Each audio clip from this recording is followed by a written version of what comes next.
जय श्री कृष्ण। जय श्री लक्ष्मी नारायण। आप सभी का अपने चैनल संस्कारी मार्ग पर बहुत बहुत स्वागत है। आप सभी को पूर्णिमा की हार्दिक शुभकामनाएं। आज हम सुनेंगे 32 पूर्णिमा व्रत की कथा। यदि आप चैनल पर नए हैं तो हमारे चैनल को सब्सक्राइब करके बेल आइकन ज़रूर प्रेस कर दें ताकि आगे आने वाले वीडियो की जानकारी आपको समय से पूर्व मिल जाए। कथा पसंद आए तो कमेंट बॉक्स में जय श्री लक्ष्मी नारायण अवश्य लिखें। द्वापर युग में एक समय की बात है कि यशोदा जी ने श्री कृष्ण से कहा, हे कृष्ण, तुम संसार के उत्पन्न करता, पोषण तथा उसके संहार करता हो। आज कोई ऐसा व्रत मुझसे कहो जिसके करने से मृत्युलोक में स्त्रियों को विधवा होने का भय न रहे तथा यह व्रत सभी मनुष्यों की मनोकामना को पूर्ण करने वाला हो। श्री कृष्ण कहने लगे, हे माता, तुमने अति सुंदर प्रश्न किया है। मैं तुमसे ऐसे ही व्रत को सविस्तार कहता हूँ। सौभाग्य की प्राप्ति के लिए स्त्रियों को 32 पूर्णिमाओं का व्रत करना चाहिए। इस व्रत को करने से स्त्रियों का सौभाग्य बढ़ता है। यह व्रत अचल सौभाग्य देने वाला और भगवान शंकर के प्रति मनुष्य मात्र की भक्ति को बढ़ाने वाला है। यशोदा जी कहने लगी, हे कृष्ण, सर्वप्रथम इस व्रत को मृत्युलोक में किसने किया था, इसके विषय में विस्तार पूर्वक मुझसे कहो। श्री कृष्ण जी कहने लगे, इस भूमंडल पर एक अत्यंत प्रसिद्ध राजा चंद्रहास से पालित अनेक प्रकार के रत्नों से परिपूर्ण कातिका नाम की एक नगरी थी। वहाँ धनेश्वर नाम का एक ब्राह्मण था और उसकी स्त्री अति सुशील रूपवती थी। दोनों ही उस नगरी में बड़े प्रेम से साथ रहते थे। घर में धन आदि की कोई कमी नहीं थी। उनको एक बड़ा दुख था, उनके कोई संतान नहीं थी, जिस वजह से वह बहुत दुखी रहते थे। एक दिन एक बड़ा तपस्वी योगी उस नगरी में आया। वह योगी बाकी सभी घरों में भिक्षा मांगकर भोजन किया करता था, लेकिन उस ब्राह्मण के घर से भिक्षा नहीं मांगता था। एक दिन योगी गंगा किनारे भिक्षा मांगकर प्रेम पूर्वक खा रहा था कि धनेश्वर ने योगी को यह सब करते हुए देख लिया। किसी प्रकार अपनी भिक्षा का अनादर से दुखी होकर धनेश्वर योगी से बोले, सभी घरों से भिक्षा लेते हो परंतु मेरे घर की भिक्षा कभी भी नहीं लेते, इसका कारण क्या है? योगी कहने लगे कि आपके धर्म हमें इस बात की आज्ञा नहीं देता, क्योंकि अभी आप गृहस्थ जीवन में एक सुख से वंचित हैं। आपके घर में संतान न होने से मैं आपके घर से भिक्षा स्वीकार नहीं करूँगा। उन्होंने कहा, जिसे संतान नहीं है उसके घर से भिक्षा लेने से मेरे भी पतित हो जाने का भय है। धनेश्वर यह सब सुनकर बहुत दुखी हुआ और हाथ जोड़कर योगी के पैरों में गिर पड़ा तथा दुखी मन से कहने लगा कि आप मुझसे संतान प्राप्ति का उपाय बताएं। आप सर्वज्ञ हैं, मुझ पर अवश्य ही यह कृपा कीजिए। धन की मेरे पास कोई कमी नहीं है, आप मेरे इस दुख का हरण कीजिए। यह सुनकर योगी कहने लगे, तुम चंडी की आराधना करो। घर पहुंचकर उसने यह सारी बात अपनी पत्नी को बताई और खुद वन में चला गया। वन में पहुंचकर उसने चंडी की आराधना की और उपवास किया। चंडी ने 16वें दिन उसको सपने में दर्शन दिए और कहा, हे धनेश्वर, जा तेरे पुत्र होगा, लेकिन उसकी आयु सिर्फ 16 वर्ष होगी। 16 वर्ष की आयु में ही उसकी मृत्यु हो जाएगी। अगर तुम दोनों पति पत्नी 32 पूर्णिमाओं का व्रत करोगे तो वह दीर्घायु हो जाएगा। जितना तुम्हारा समर्थ हो उतने आटे के दिए जलाकर शिव जी का पूजन करना, लेकिन पूर्णमासी तक 32 हो जाने चाहिए। सुबह होते ही तुम्हें इस स्थान के पास एक आम का पेड़ दिखाई देगा। उस पर चढ़कर एक फल तोड़कर अपने घर ले जाना। अपनी स्त्री को इस बारे में बताना। सुबह स्नान होने के बाद वह स्वच्छ होकर शंकर जी का ध्यान करके उस फल को खा ले, तब शंकर भगवान की कृपा से उसको गर्भ हो जाएगा। जब ब्राह्मण सुबह उठा तो उसे उस स्थान पर आम का पेड़ दिखाई दिया और वह उससे फल तोड़ने चढ़ा, लेकिन उस पेड़ पर चढ़ ही नहीं पा रहा था। यह देखकर उसे बड़ी चिंता हुई।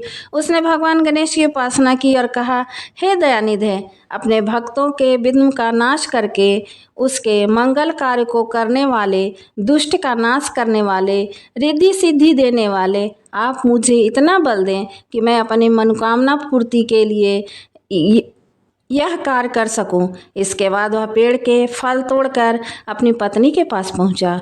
उसकी पत्नी ने अपने पति के कहे अनुसार इस फल को खा लिया और वह गर्भवती हो गई। देवी की कृपा से उसने एक बहुत सुंदर पुत्र को जन्म दिया। उसका नाम उसने देवीदास रखा। माता पिता के हर्ष और शौक के साथ वह बालक बढ़ने लगा। भगवान की कृपा से बालक बहुत सुंदर था, सुशील और पढ़ाई लिखाई में भी बहुत ही निपुण था। दुर्गा जी के कथनानुसार उसकी माता ने 32 पूर्णमासी का व्रत रखा। जैसे ही 16वां वर्ष लगा, दोनों पति पत्नी बहुत दुखी है, कहीं उनके पुत्र की मृत्यु न हो जाए। उन्होंने सोचा कि अगर उनके सामने यह सब हो जाएगा तो वो कैसे देख सकेंगे।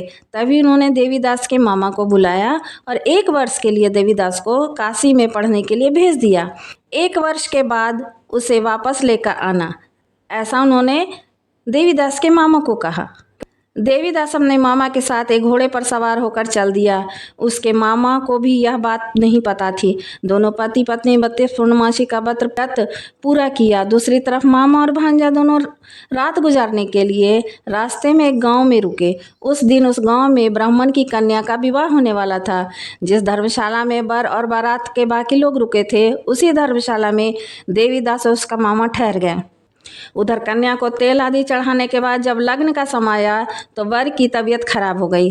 वर के पिता ने अपने परिवार वालों से विचार विमर्श करके, देवीदास मेरे पुत्र जैसा ही दिखता है तो क्यों ना मैं इसके साथ ही इसका लगन करा दूं और बाद में बाकी सारे काम मेरे बेटे के साथ पूरे हो जाएंगे।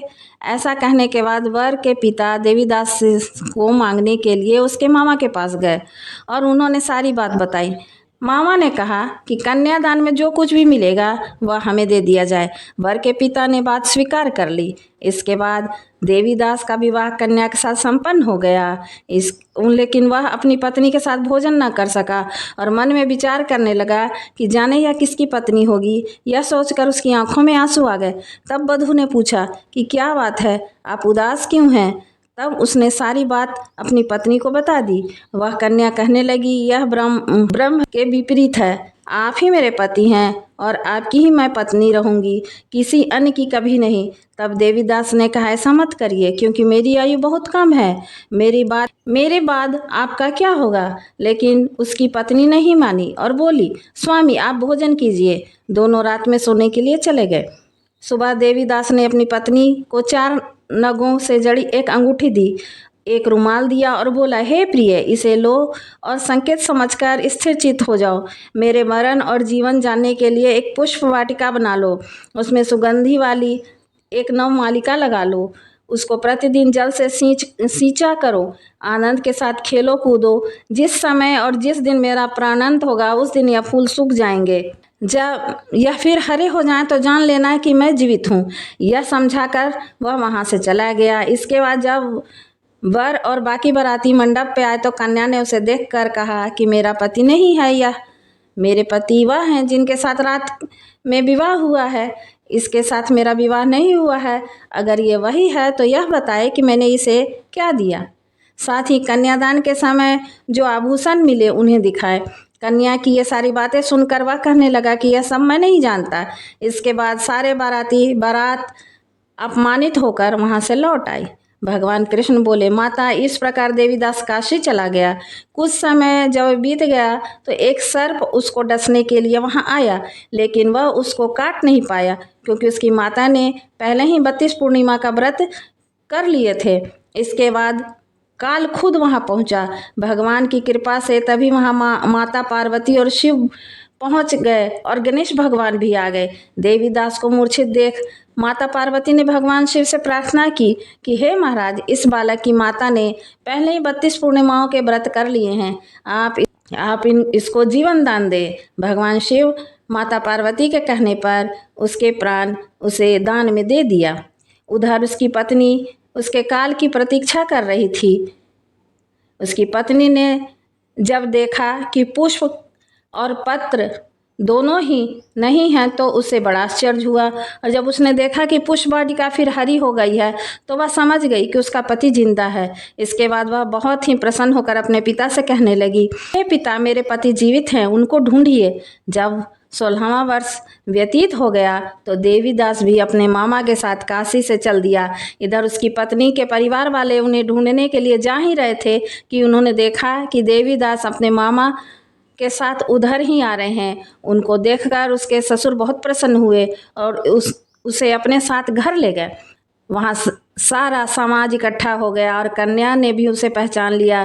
देवीदास ने इसके बाद अपनी पत्नी और मामा को लेकर वहाँ से अपने घर को चल दिया।